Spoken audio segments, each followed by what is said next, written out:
Welcome to Twilight Fables, where we tell stories for you to sleep if you can. You've heard the nursery tale of the girl in the red hood, skipping through the woods with a basket of sweets. You thought it was innocent, harmless, just a fable about strangers and safety.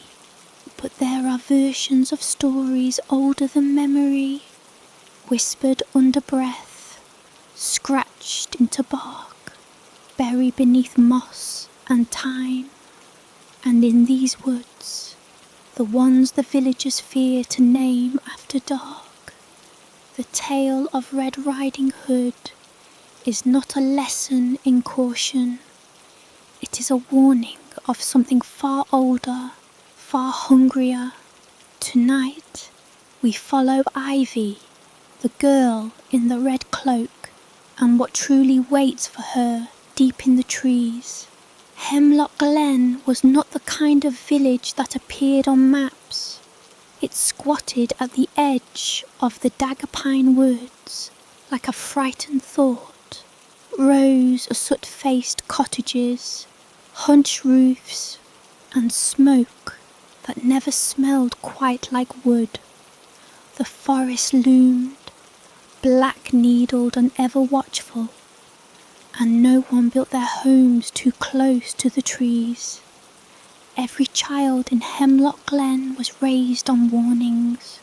Don't stray from the path, don't follow whispers, don't look the wolves in the eyes. But Ivy had heard the rules so often they had become background noise, like the wind groaning through shutters. She was 13 the first time she was sent to her grandmother's alone. There had been no ceremony about it. Her mother simply handed her the heavy wicker basket, wrapped in muslin and the scent of rye bread and dried rosemary, and kissed her forehead with a quiet urgency. "She's not well," her mother murmured, "and the apothecary won't go. You're the only one who knows the trail." Ivy hadn't argued. She was taller than most girls her age, with cold dark hair and a stillness in her bones that unsettled grown men. The woods had always whispered to her, though she never told anyone. Her grandmother said she was touched, in the old way, like her. "She has the dream eye," the old woman had once said, tapping her temple with a crooked finger. "Sees things before they're born, hears what the moss remembers." That morning, Ivy pulled her red cloak tight and set out before the sun had fully lifted from the horizon. The forest path was narrow, winding like a memory too faint to grasp. It had been cleared once, long ago, but now the underbrush pressed close, like it was trying to reclaim what was lost. Crows watched from high branches as Ivy walked. The deeper she went, the quieter the world became. No birdsong, no rustling game, just the hush of pine needles underfoot and the soft creak of old bark in the wind. Her grandmother's house was nearly 2 miles in, tucked in a hollow where the sun rarely reached. It was a crooked little thing, cobbled from river stone and bound with blackthorn branches. Smoke didn't rise from the chimney, but Ivy wasn't surprised. Her grandmother had a way of making fires that didn't need flame. As she neared the door, she felt it, that ripple in the air, like stepping into a place that had exhaled after holding its breath too long. Something unseen shifted behind her eyes, and she paused, hand hovering over the iron latch. The front door creaked open by itself. Ivy stepped inside. The cottage was dark, Though it was mid-morning, curtains were drawn, the hearth was cold. Her grandmother sat in her rocking chair, unmoving, hands folded neatly in her lap. "Gran!" The woman looked up. It was her, and it wasn't.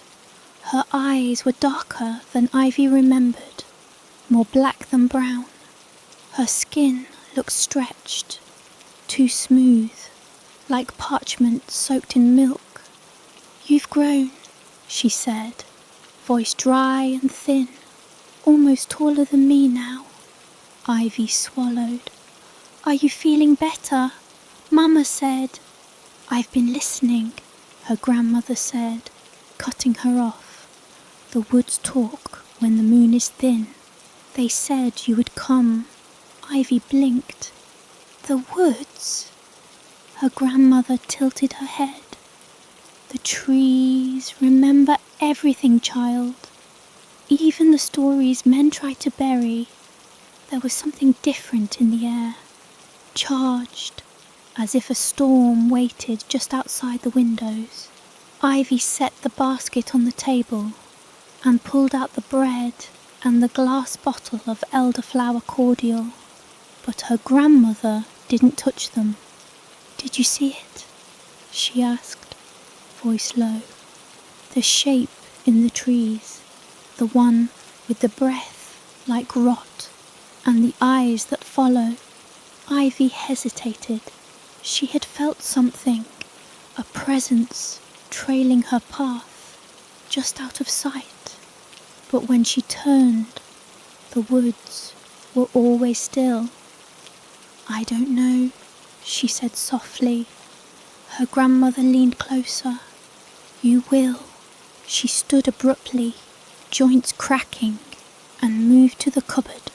From it, she drew a box wrapped in faded cloth. Inside lay a bundle of crimson silk, long and neatly folded. "A gift," she whispered. "It's time." Ivy unfolded it slowly.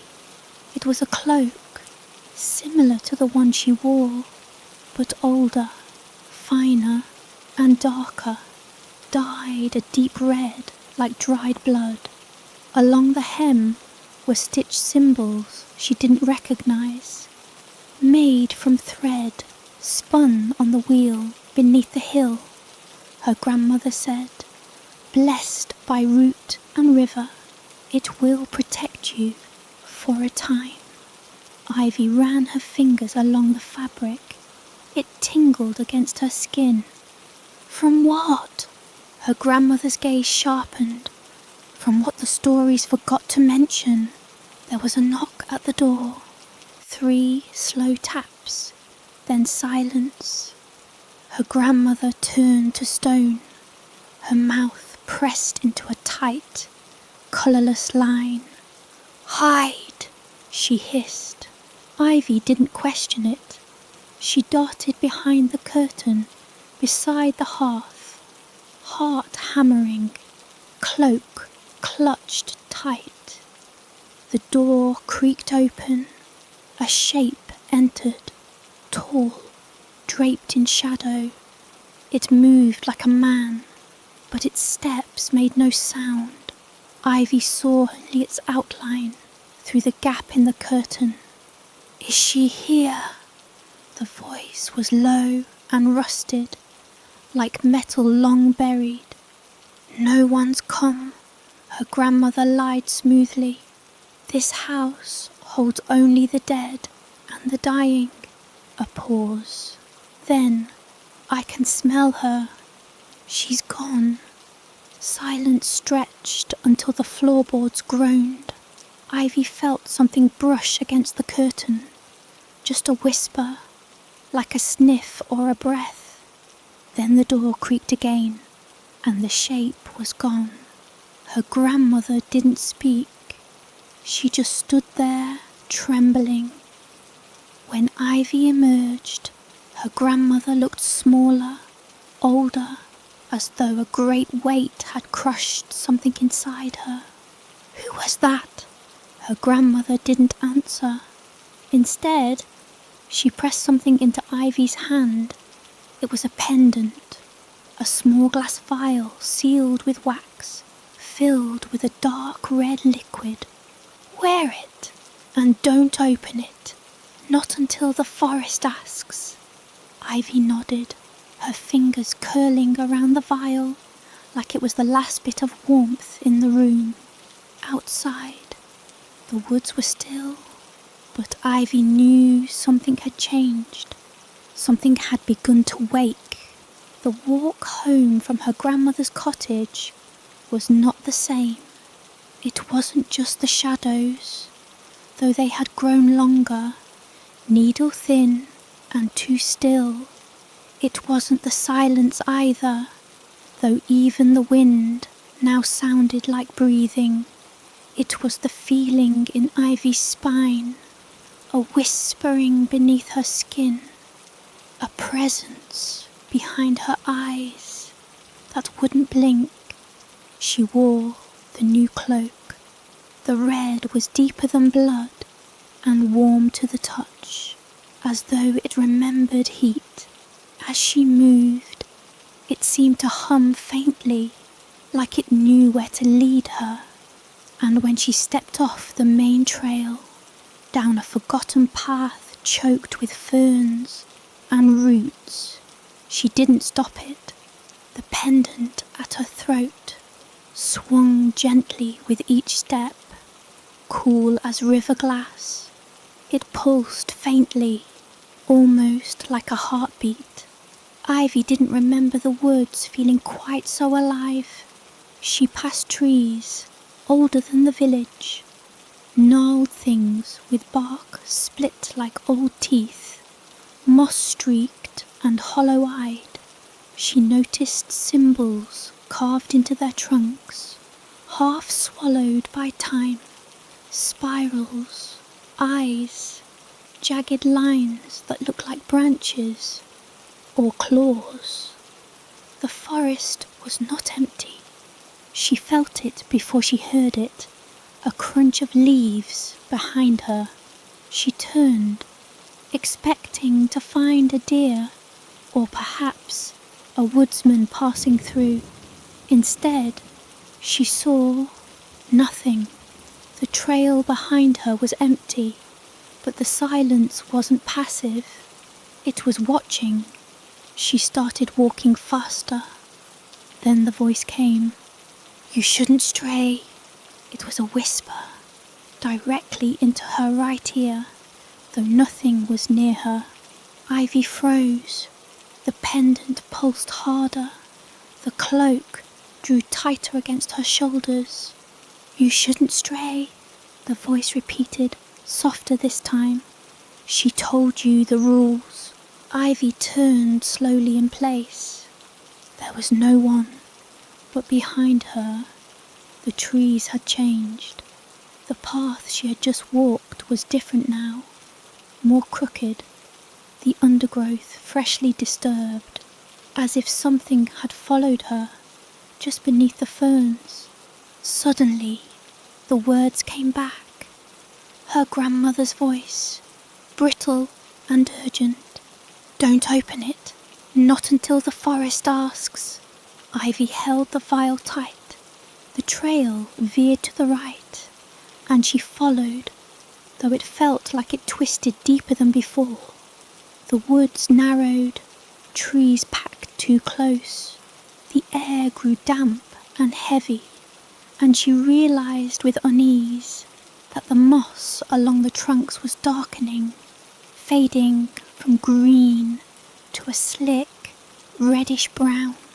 Blood moss. Her grandmother had told her about it once. A parasite that grew where wounds had been deep, where the earth bled, she'd said. Ivy touched a patch. It pulsed faintly under her fingers. She kept walking. Time folded strangely in the forest. The light dimmed, though the sun had not set. The trail became a thin line of packed earth, barely wide enough for her boots. When she rounded the next bend, The trees opened up into a clearing, and that's where she saw it. A cottage, not her grandmother's, and not a ruin either. This one was whole, pristine even, white stone, a red tiled roof, a wooden door with iron trim. Ivy didn't know it existed. No one in Hemlock Glen had ever spoken of a second house in the woods. Smoke curled lazily from the chimney. She hesitated at the edge of the clearing. The forest behind her rustled, too deliberately. There was no choice. Forward was safer than behind. As she stepped into the clearing, she felt her foot brush over something soft. She looked down. A ribbon, red, frayed, caught in the weeds. It was hers. She hadn't worn it today. Her hand clenched around the vial. It pulsed in response. When she reached the door, it swung open before she could knock. The woman inside was not old.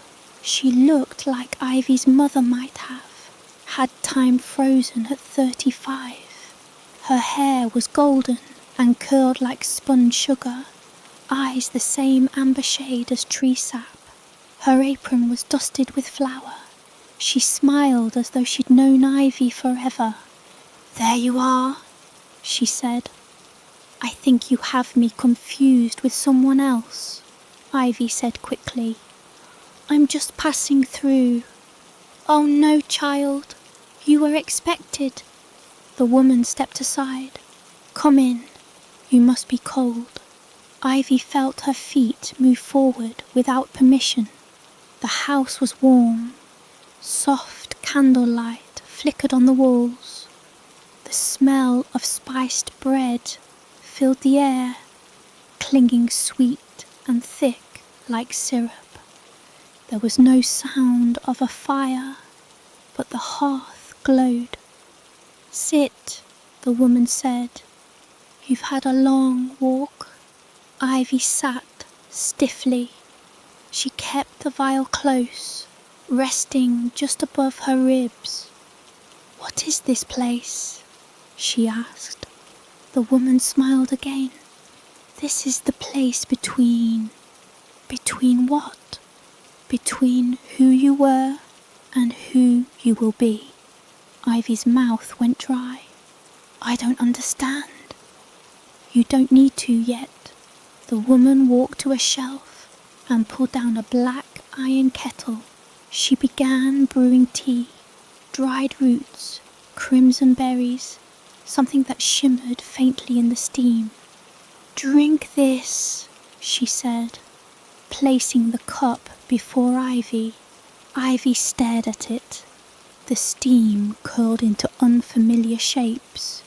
"I should be getting home." The woman didn't move. "The woods won't let you." Outside, the wind howled once and stopped. "I need to go," Ivy said, standing. The woman didn't try to stop her. "You can leave," she said, "but know this. There are 2 wolves in this forest, one behind you, one ahead." She smiled again. Her teeth were very white. "One eats what you were, one eats what you will become." Ivy left the tea untouched. Outside, the clearing was gone. In its place stood the same trees, but older, twisted, bark blackened like coal. The path was a ruin now, swallowed by roots and shadows. She ran. Branches tore at her cloak. The pendant swung violently. Whispers chased her feet. She could feel something gaining, not with steps, but with certainty, as if the forest itself had decided she should not leave. At last, through the trees, she saw it. Light. Her village. She broke from the tree line. breath ragged, lungs clawing at the air. She didn't stop until she reached the edge of her cottage. Her mother was outside, hanging herbs on the line. When she saw Ivy, her face fell. "You were gone all day." "I got lost," Ivy whispered. "There's another house in the woods. A woman." Her mother grabbed her shoulders. "What house?" Ivy tried to explain, but the words fell apart. The clearing, the tea, the wolves. Her mother went pale. "Ivy," she said slowly. "What did she look like?" "Like you, but younger. Her hair, her eyes." Her mother's hands dropped. "That's not possible." "Why not?" "Because she died when I was a girl, burned in the root cellar for things she spoke to under the floorboards." Ivy's throat closed. She called me by name. Her mother didn't reply. The wind rose again. In the distance, the forest swayed, though not with wind, with breath, and somewhere within it, something watched, something hungry. It had been 3 days since Ivy returned from the forest. 3 days since she'd seen the woman in the house that shouldn't exist. 3 days since the woods had spoken in her ear, watched her from the roots, and nearly swallowed her whole. Her mother hadn't spoken much since that day. The herbs remained unstrung, the firewood unchopped, and though Ivy had begged for answers about the woman, the vial, the pendant, the wolves, her mother only said, "There are things in that forest older than blood, and some of them remember your name." She now kept the vial around her neck when she slept.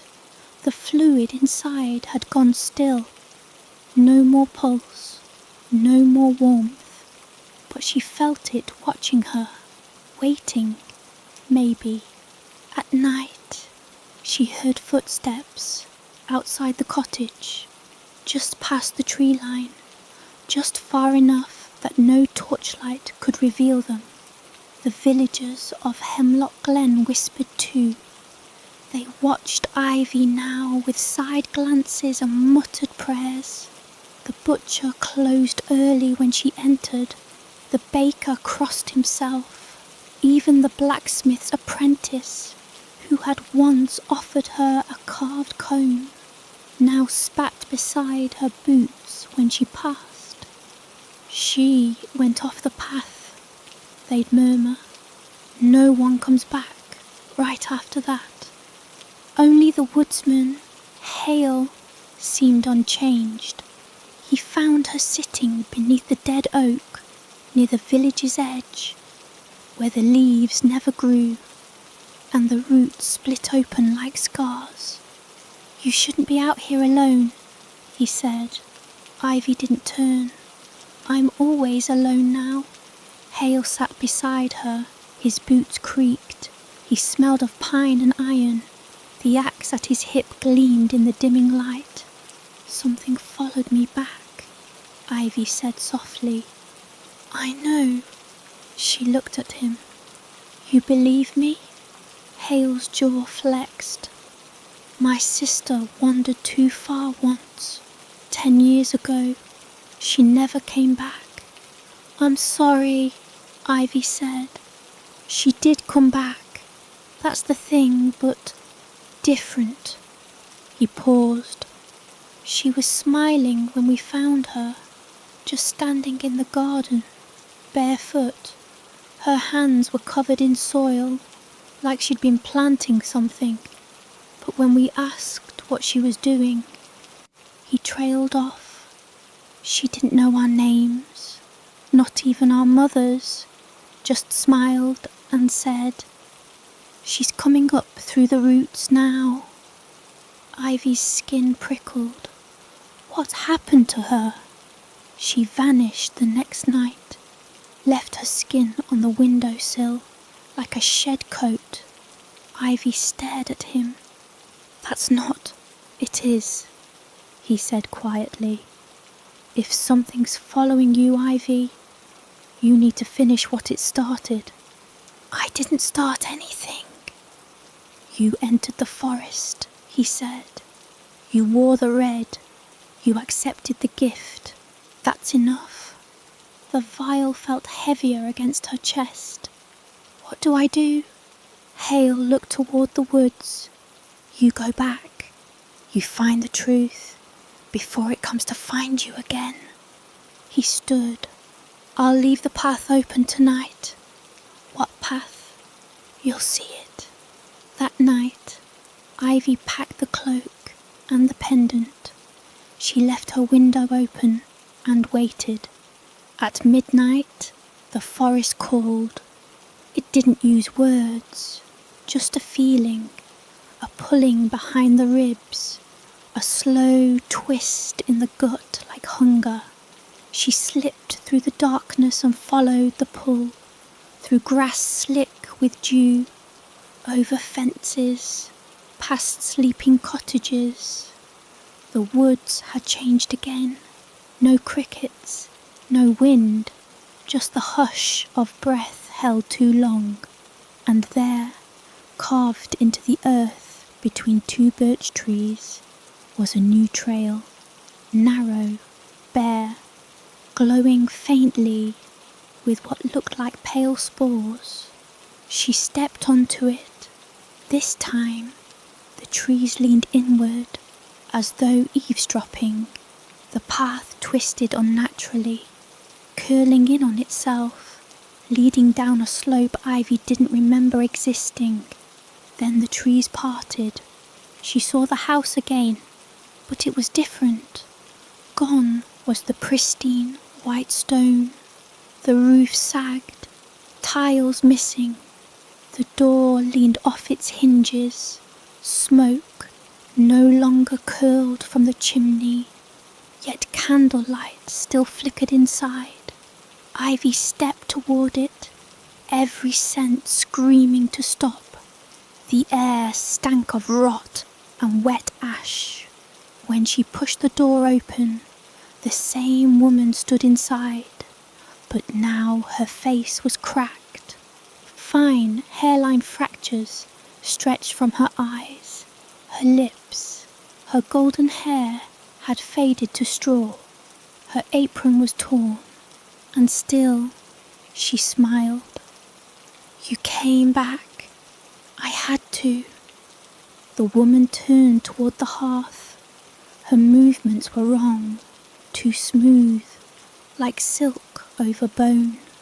She stirred a pot that hadn't been there before. What are you? Ivy asked. A keeper? Of what?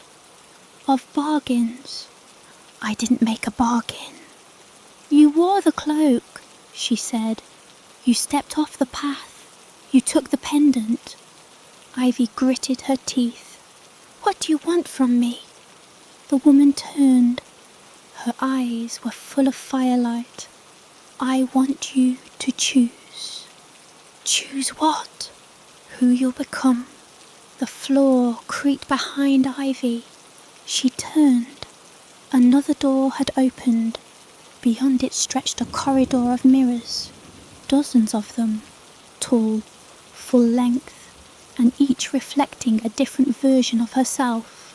Some older, some younger, one with hair like flame, another pale as frost, one weeping, one laughing with blood on her teeth, all staring back. She stepped forward, heart pounding. Each mirror pulsed faintly, like a heartbeat. The woman stood at the entrance watching. You cannot live a life until you choose which self will carry it. Ivy looked down. The vial glowed, and suddenly she understood. It wasn't poison. It was memory. thread of who she'd been, preserved. To pour it out would be to forget, to drink it would be to remain. What happens if I walk away? She asked. The woman smiled. Then you become whatever follows you home next. Ivy turned back to the mirrors. One showed her standing beside Hale, older, stronger, cloak torn, but proud. Another showed her kneeling in the dirt, planting things beneath the roots. Another still, just a wolf, red-eyed, licking its paws beside her mother's bones. Ivy uncorked the vial. The scent of lilacs and smoke filled her nose. She drank. The warmth shot through her limbs. Her breath caught. And then silence. When she opened her eyes, the house was gone. The forest was still. Dawn approached, and she remembered her name, all of it, even the parts not spoken in Hemlock Glen, even the ones the forest had tried to bury. By the time Ivy reached the edge of Hemlock Glen, the forest behind her had already begun to forget her. The path she'd followed was gone. The trees had shifted. The pale spore lights faded from memory like a dream, slipping between fingers. But the weight in her chest, that remained, the memory she drank, hadn't just restored her name. It had reopened doors in her mind she hadn't known existed, doors that creaked and whispered and wept when no one was listening. She hadn't slept since. The cottage was cold when she returned. Her mother still sat in her chair by the hearth, but the fire had long gone out, and her eyes stared blankly into soot.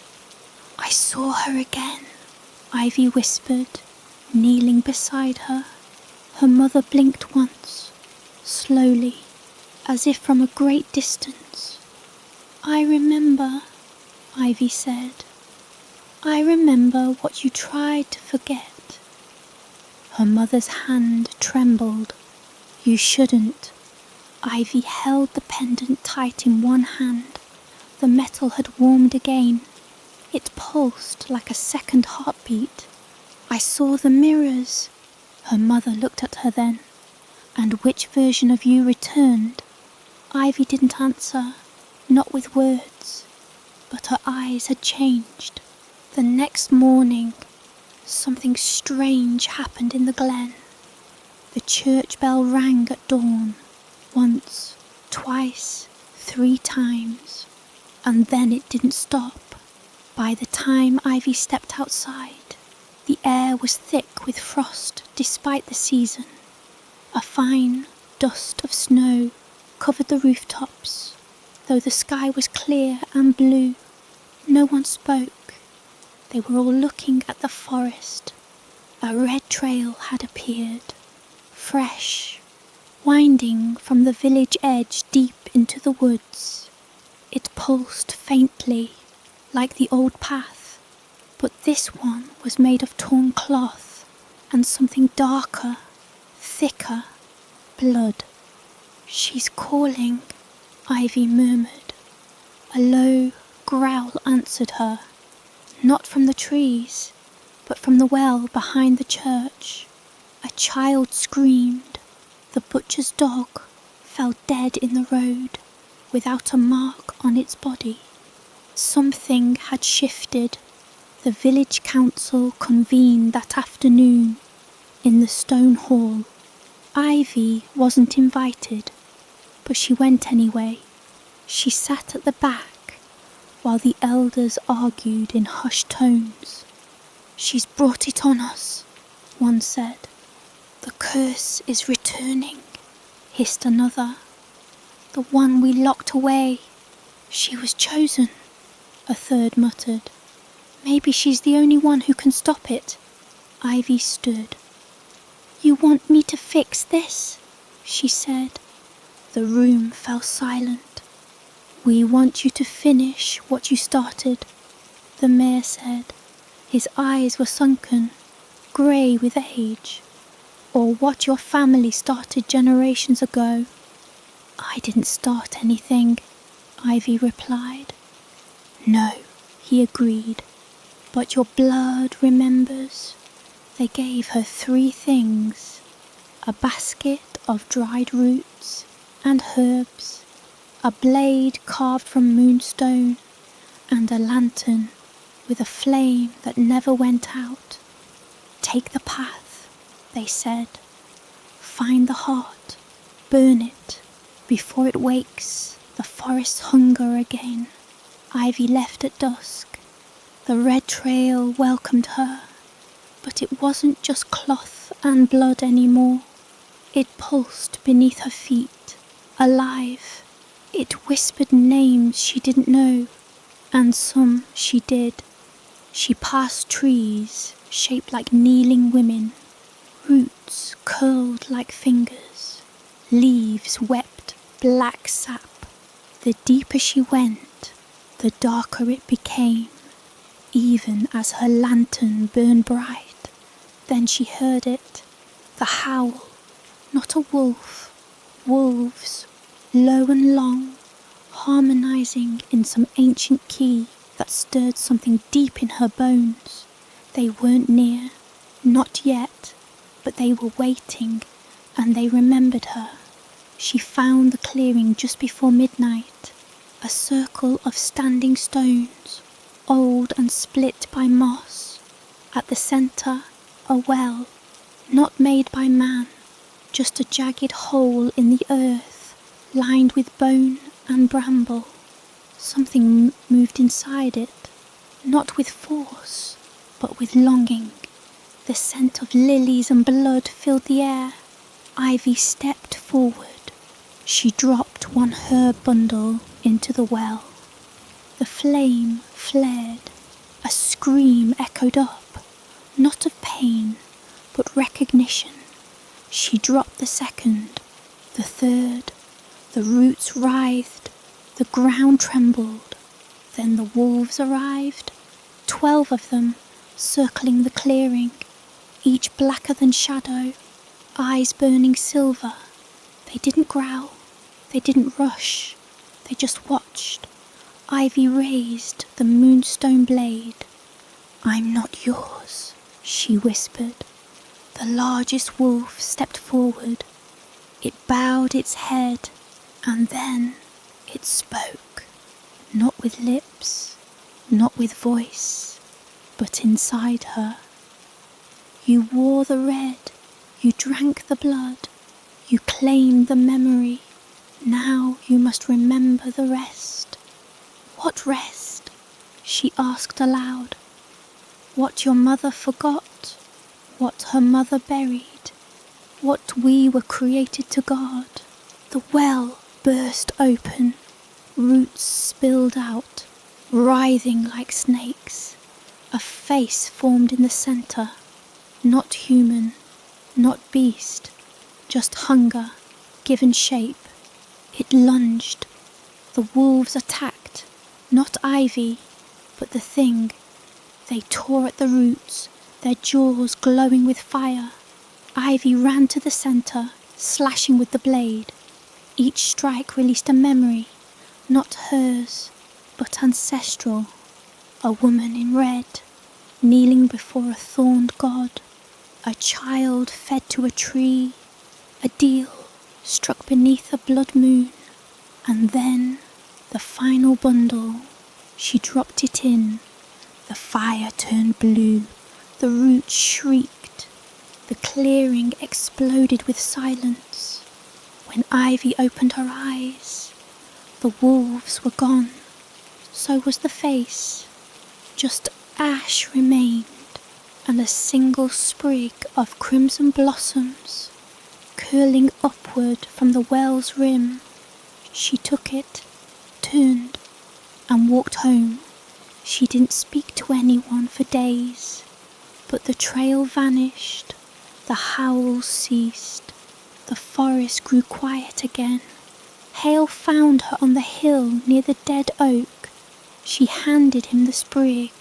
"It's done," she said. "For now," he replied.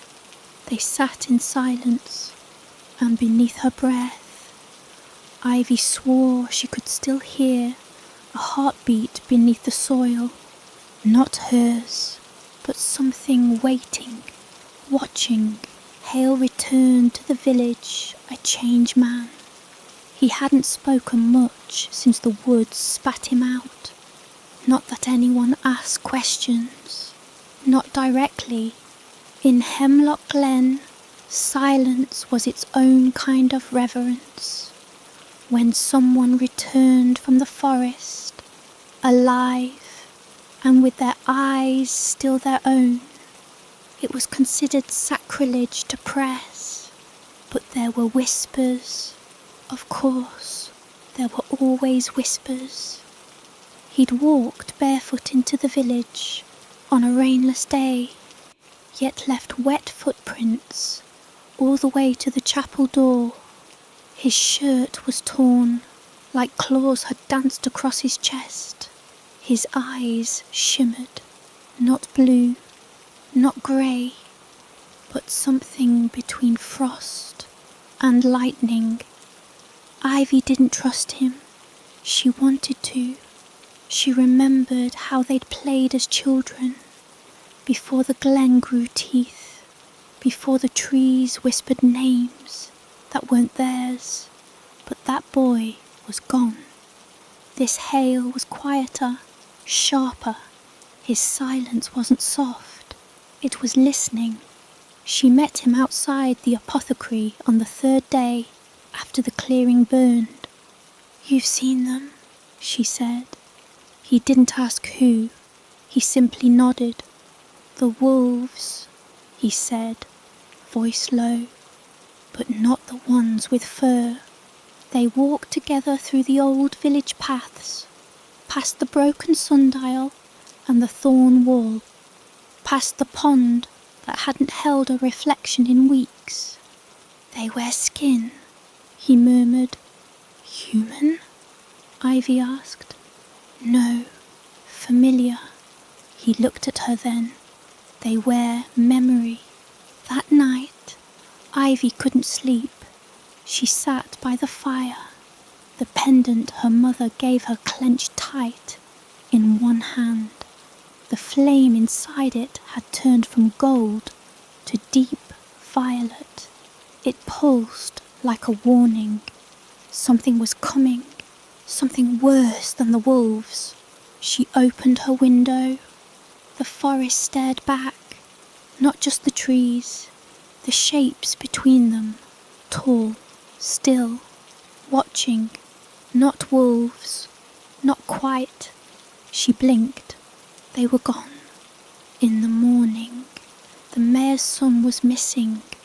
His boots were still by his bed.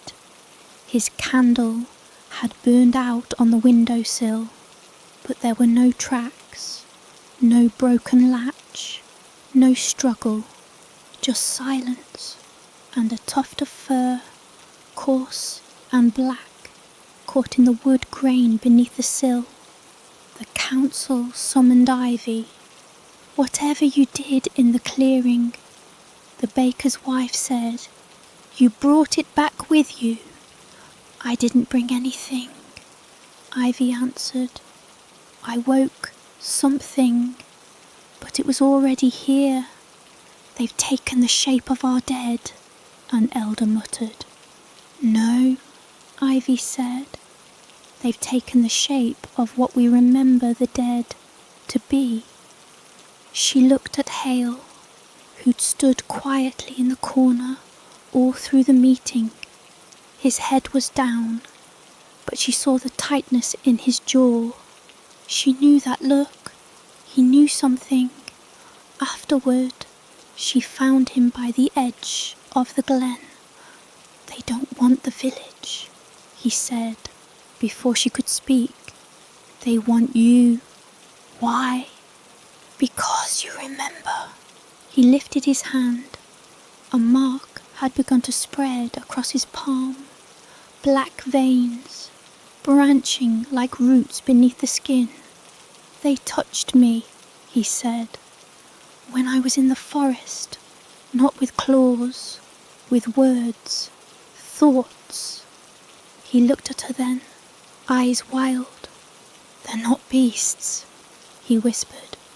They're echoes, and they've learned to wear us. She stepped back. I need to go, she said. Where? To the weeping tree. His eyes widened. That's forbidden.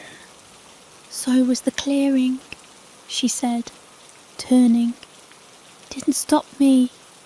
The weeping tree stood at the farthest edge of Hemlock Glen, where the soil turned to slate and the air grew thick with the scent of iron and sorrow.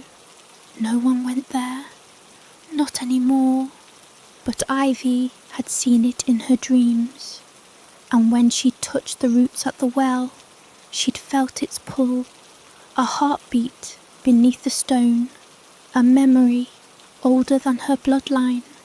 She walked alone, the forest parted for her now, trees bent slightly, fog crawled backward. It remembered her.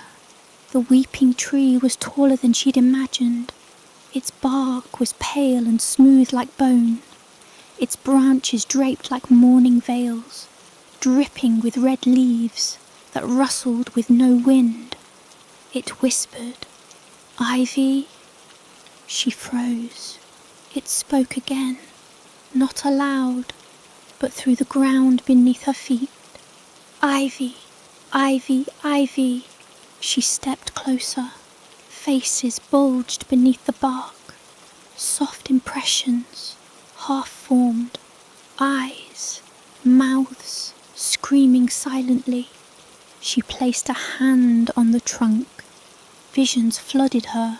A girl in red, centuries ago, kneeling before this tree, with a knife in her hand, a promise whispered in blood. Wolves standing upright, their eyes burning gold. A forest grown from sorrow. The tree showed her everything. The villages packed, the price paid, and the truth. Red Riding Hood had never been the victim. She had been the bride. The wolves hadn't hunted her. They had crowned her, and she had worn the pelt willingly. Ivy staggered back, heart pounding. The tree whispered again, You carry her name.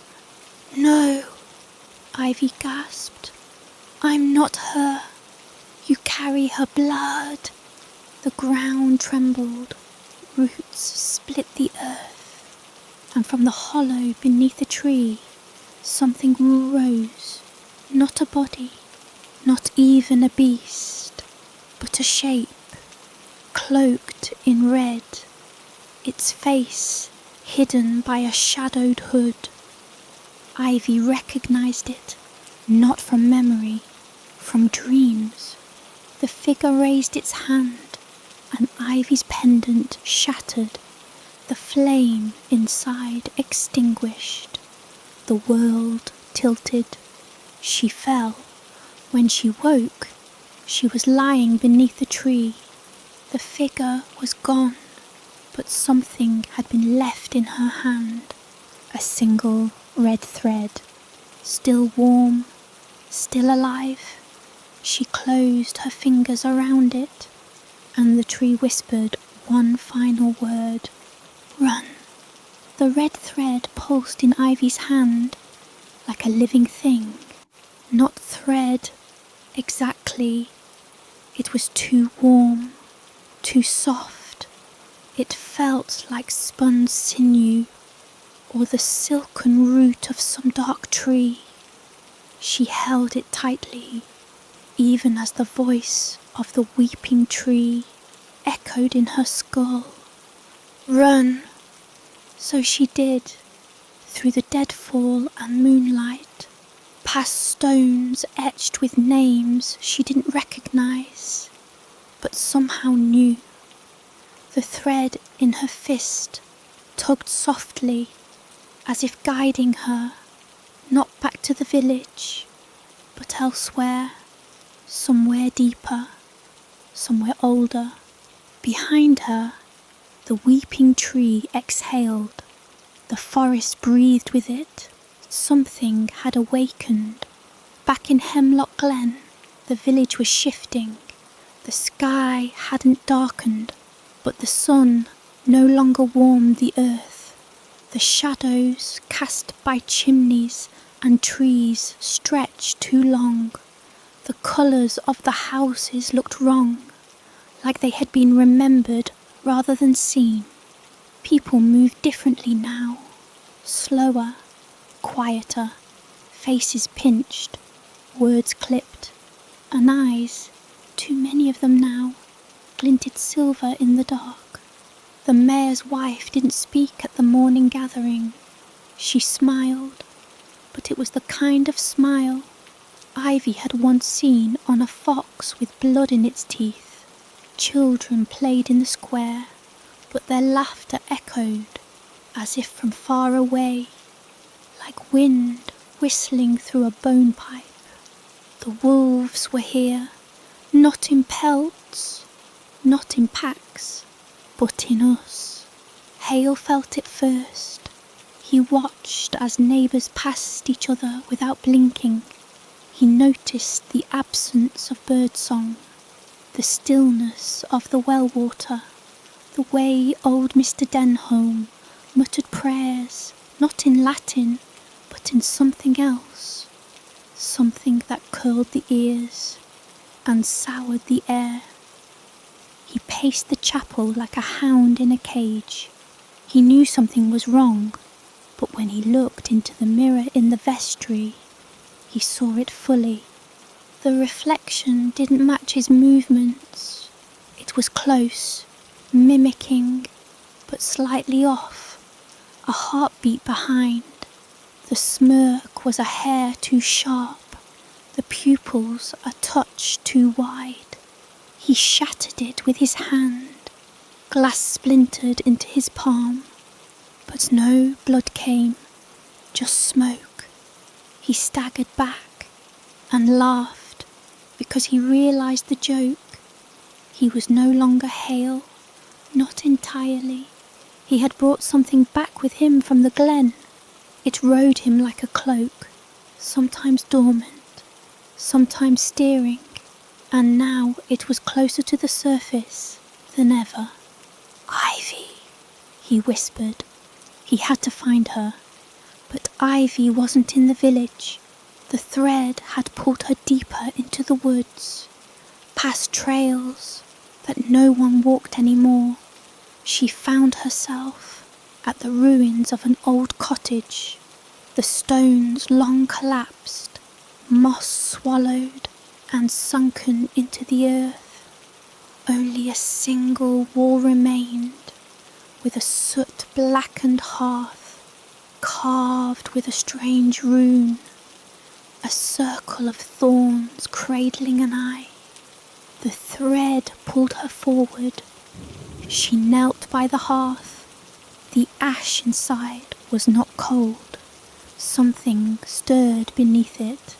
She dug, slow, unsure, and then her fingers hit something smooth. She pulled it out, a spindle. Its wood was blackened, but unbroken.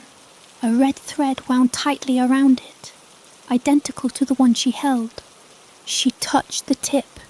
Blood bloomed instantly from her finger. The forest exhaled, and Ivy remembered. There had been a girl before her, always a girl. She wore a red cloak. She walked the woods alone. She met a wolf, but not to be devoured, to be betrothed. Each generation, one girl bore the mark. One girl was given to the forest to keep the peace, to keep the others at bay. The wolves, beings of memory and hunger, needed a gatekeeper, a tether, and that was her. That had always been her. Even now, Ivy was not the first. She was just the latest in a long line of brides.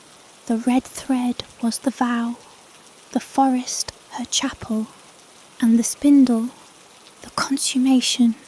She stumbled back from the ruins, cradling her bleeding hand. The thread was now wrapped tight around her wrist, pulsing softly with her heartbeat. The forest no longer whispered, it watched. She had chosen, whether she knew it or not. She was bound. She found her way back to the village just before dusk. Hale was waiting. He looked different, paler.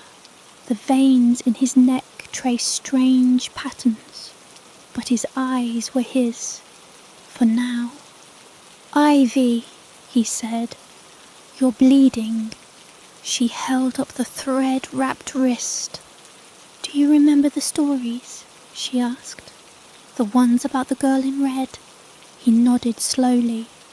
"They're not stories." The villagers had begun gathering in the square behind them. Too many of them, all too quiet. Hale stepped closer. "We have to leave." "I can't," she said. "They'll kill you." "No, they'll crown me." Hale froze. "What do you mean?" "I've been chosen. Ivy, I didn't ask for it. But it doesn't matter. I carry her name, her blood. The forest knows. Lightning cracked the sky. Not natural lightning. Red. It split the clouds like a wound. The villagers turned in unison. Dozens of them, and every face now bore a smile that was not theirs. Ivy stepped back. Then the mayor spoke, but not with his voice. "Bride." The word slithered. It was not a greeting. It was a command. "Ivy," Hale whispered. "Run." But she stood still, the thread wrapped tighter. "I can't run," she said. "Not from this." She turned, slowly, facing the villagers. "I am not her," she said. "I am not red." The forest rumbled. "You are." Then the figures moved, not to attack, but to kneel. The entire village, every one of them, knelt in a circle around her, their heads bowed. The wind howled, and Ivy realized this wasn't a nightmare. This was a coronation.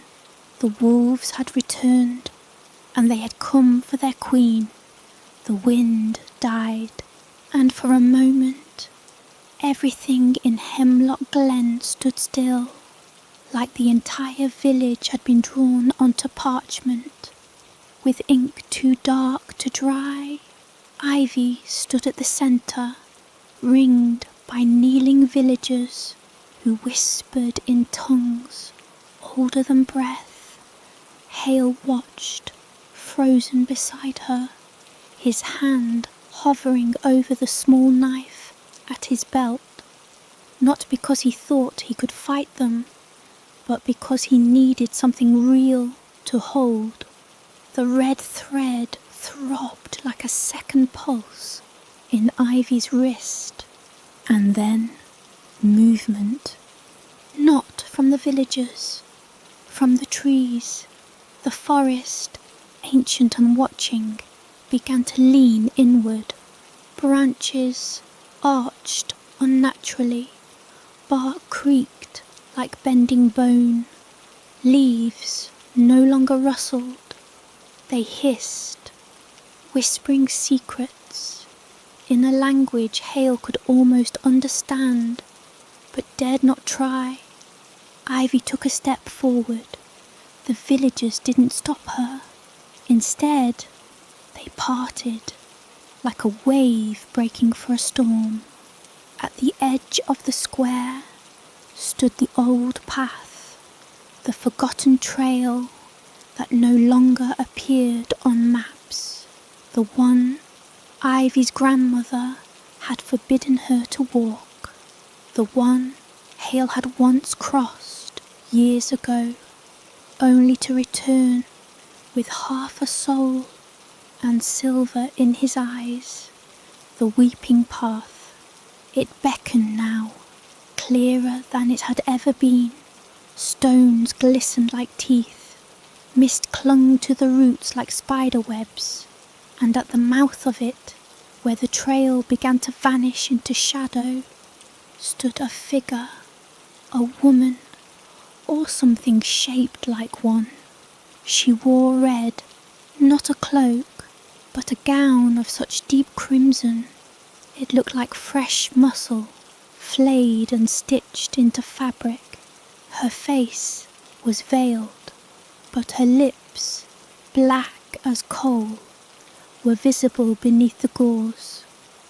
When she spoke, the sound came from inside the listener's head. "Daughter." Ivy didn't flinch. She stepped forward again. Hale caught her wrist. "Ivy, what are you doing?" "I have to go." "No, you don't. This isn't you. This is them. Whatever they are." She turned slowly, and Hale felt something twist in his chest. Her eyes were glowing, not brightly, just enough, like embers under ash. "I am not just me anymore," she said. The figure in red raised a single hand. The red thread in Ivy's wrist unravelled, spooling toward the figure like a spider, reeling in its prey. Then the forest opened its throat and sang. It was not music, it was hunger, stretched and shaped into sound. The villagers dropped flat to the ground, arms outstretched like supplicants before a goddess. Their mouths opened wide, wider than jaws should go, and from each came the same sound. Red, red, red, red, red. Ivy's knees buckled. She fell, palms scraping the stones. The world warped around her. The ground pulsed. Her heartbeat synced with something buried far beneath the village. And in that moment, she saw it. The wolf, not a beast, not a man, something older than shape, a will made flesh, a hunger that wore many faces. Once it had howled, now it whispered. It lived in stories, and it lived in her. She heard the voice again, her voice, the one she'd heard from the figure in the gown. "Eat, child. You must eat." Ivy looked down. Before her lay a bundle wrapped in black cloth. She hadn't seen it arrive, hadn't seen anyone place it, but it was meant for her. Hands shaking, she unwrapped it. Inside lay a heart, still warm, still beating. Hale grabbed her shoulder.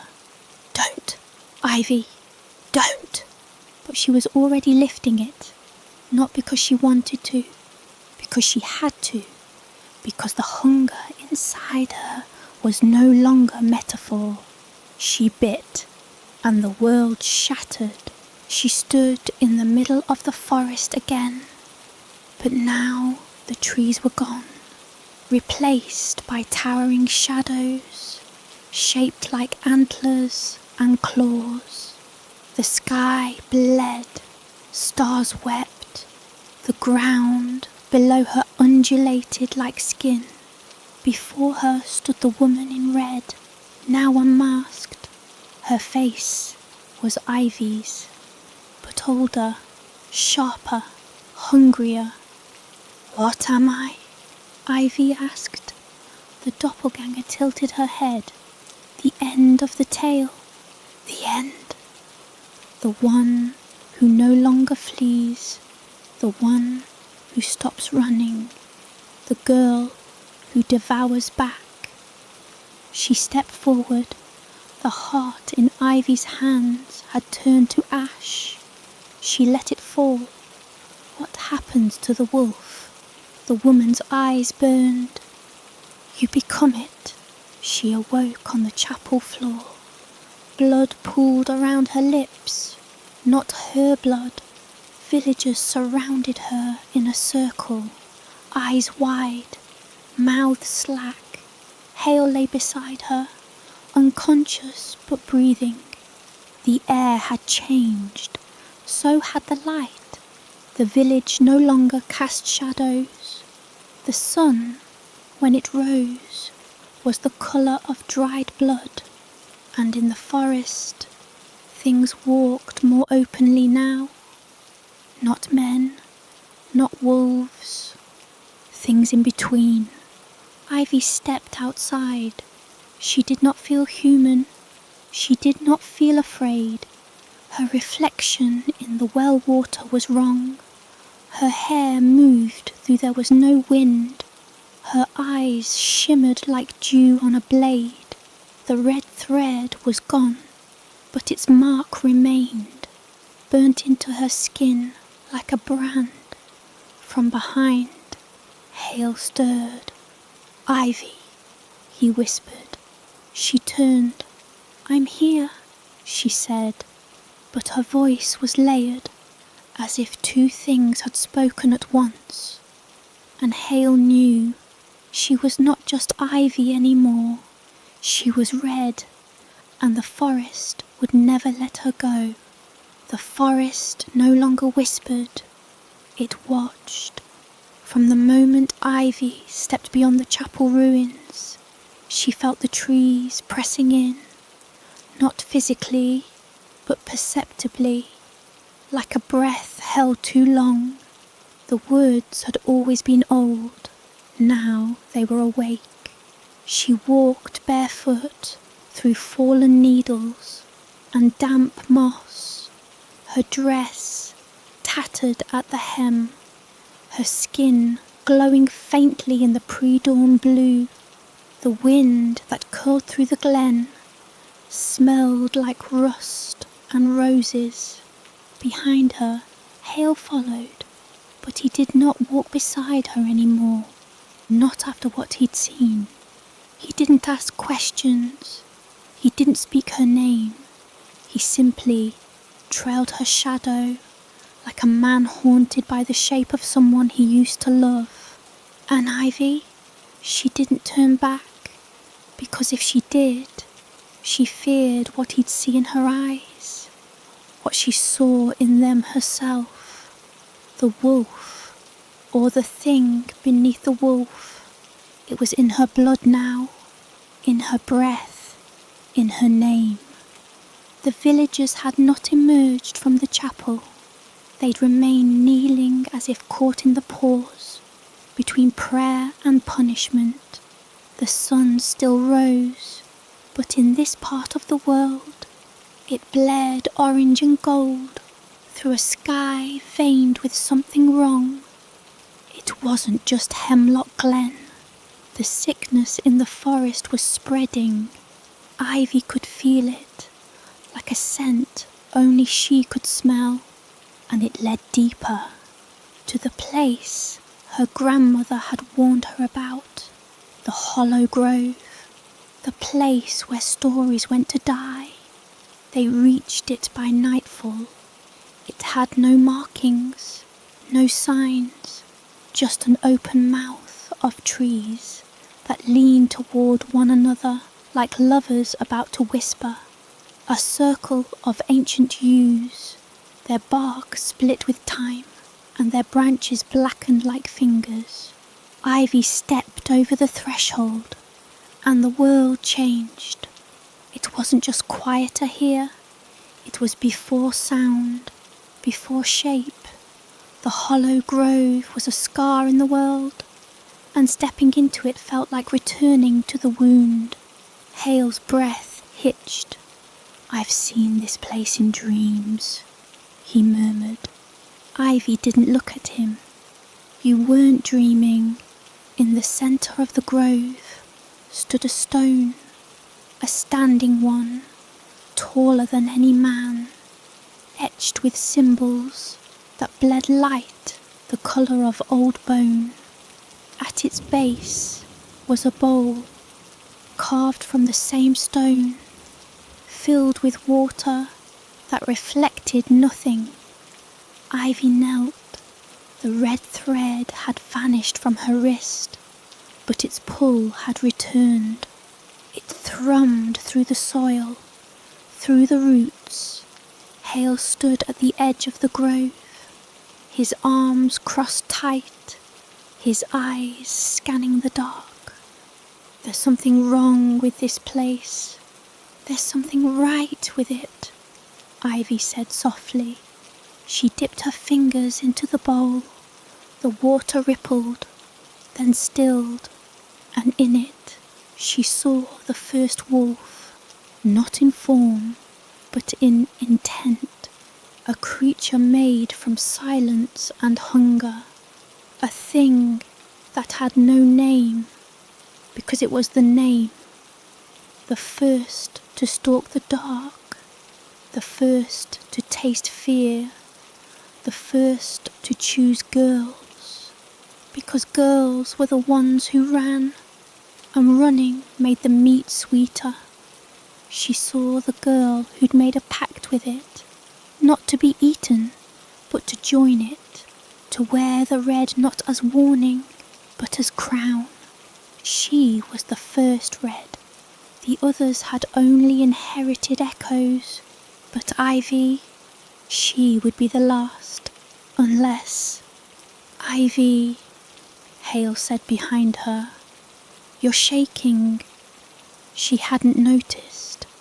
Her hands were trembling over the water. Her breath came short. "I saw her," she whispered. "Who?"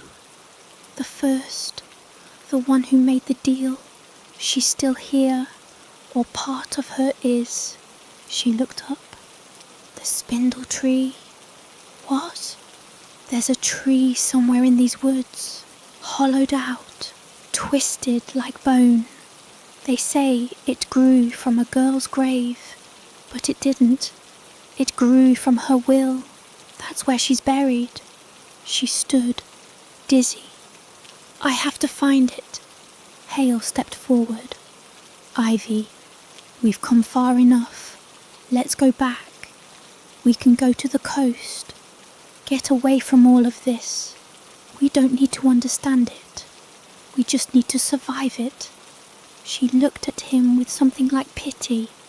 "Surviving isn't enough. Not for me." He flinched, and she walked past him. They found the tree 3 nights later. It wasn't hard. The forest led her. Animals cleared a path ahead of her. Squirrels, foxes, even deer, watching her with human eyes before vanishing behind trees that breathed. The spindle tree stood on a hill that hadn't been there before, a mound of earth covered in bloodroot and thorn. The tree twisted skyward like a scream, its bark black, its branches sharp, its roots curled around the broken bones of something large, and nailed to the base of the trunk a red hood, old, frayed, darker than Ivy's. She reached for it, but the moment her fingers touched fabric, the tree moved. It bent down, branches curling like arms, and the hood opened its eyes. Not 2, but 7. 7 eyes, each glowing with a different sin. Hunger, pride, rage, grief, desire, envy, and truth. The voice came not from the tree, but from the hood. It crawled into her skull like smoke. Do you know what you are? Ivy swallowed. Not yet. Good. The hood lifted itself off the bark and floated, no, hovered toward her. Then you are still worthy. It settled onto her shoulders, and the moment it touched skin, Ivy screamed, not from pain, from remembering. She saw the line, not of blood, of story. Every girl in red, every wolf, every path walked and turned back from, and the thing that had always waited at the end. But Ivy saw more. She saw the choice. She could be the girl. She could be the wolf. Or she could be the one who refused the tale entirely.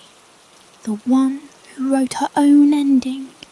When the scream faded, she stood, eyes glowing gold, breath slow, heart steady. Hale was on the ground, hands over his ears. "Ivy," he croaked.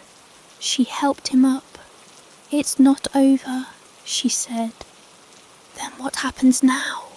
She looked to the sky. It was night, but the stars were moving, not falling, fleeing. "The forest is hungry," she said. "But so am I." He frowned. "What does that mean?" Ivy smiled. It was not kind. It was not cruel. It was new. "It means I'm no longer running. There were no more trails, no breadcrumbs, no deer paths worn by hooves or boots. Only forest, endless, breathing." And Ivy did not follow it. She led it. The hood draped across her shoulders no longer whispered. It pulsed. It fed on something within her, or perhaps awakened it. Ivy felt everything now, every rustle of fur under leaf, every pulse of sap in bark, every breath of rot in the loam. The forest had always been alive, but now it was listening. Behind her, Hale struggled to keep pace, not just because she moved faster, gliding more than walking, but because the forest resisted him. Roots rose where he stepped. Fog clung to his legs. Branches snagged at his arms, his coat, his thoughts. He was not welcome here. But Ivy was something else now, and the trees bowed to her passage. They travelled deeper than any map would allow, beyond Hemlock Glen, beyond the hollow grove, into a stretch of woodland, so ancient it had no name. Ivy called it the Pathless Wood, because even memory avoided it. At the centre of the Pathless Wood, there was a clearing, perfectly circular, silent as snow. Ivy entered without hesitation. Hale stopped at the edge. He had learned, finally, not to follow without asking. "What is this place?" he called out. She didn't answer. She was staring at the figure standing in the centre of the clearing. A girl, or what had once been a girl. She wore red, but it was not a hood. It was a cloak woven from strips of flesh and shadow, and where her face should have been, a mouth, wide-toothed, forever smiling. It did not speak. It simply opened its arms, and Ivy stepped forward, not in fear, but recognition. This was not a warning. This was a mirror. The smile widened, and the creature, the girl, the echo, moved. One moment, she stood 10 paces away. The next, she was in Ivy's face, breathing her name like a curse. "You don't belong here." Ivy blinked. She didn't step back. Instead, she tilted her head. "You're right. You don't belong here." The smile faltered. Just a flicker, but it was enough, because Ivy reached up and took off the hood. The original red's eyes widened, if they could be called eyes. The mouth curled into something panicked, the smile cracking like porcelain. "You shouldn't have." But Ivy wore the hood again before the thing could finish, and when she did, the clearing vanished.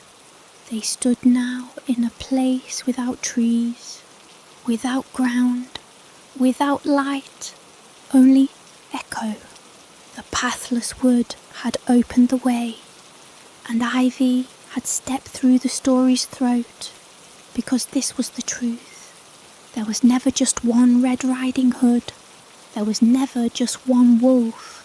There were many, all tangled in the same thread, all bleeding into one tale. And this was its heart, a pulsing, snarling, screaming knot of memory and myth.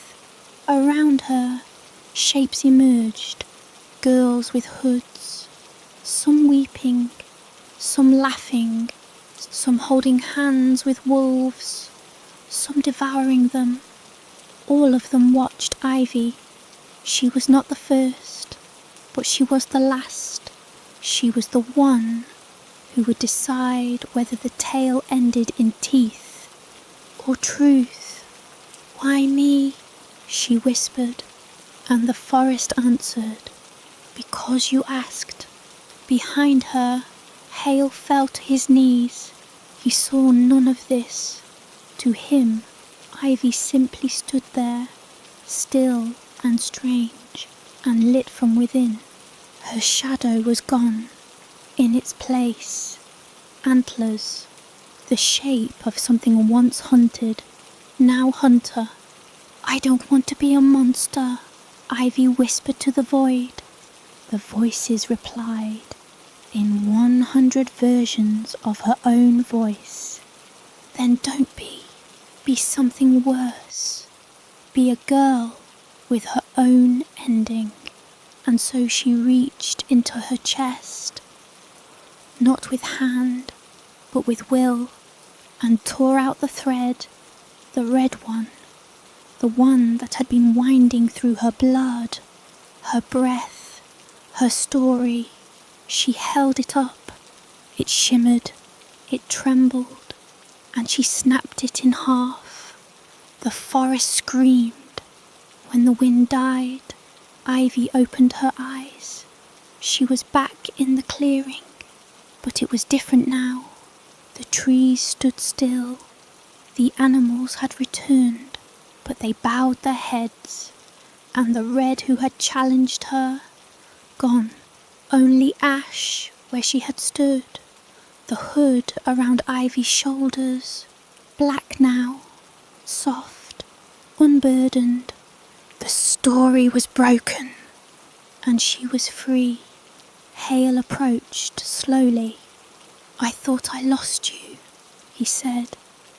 "You did," Ivy replied, "but I found myself." He stared at her for a long time. "I don't understand."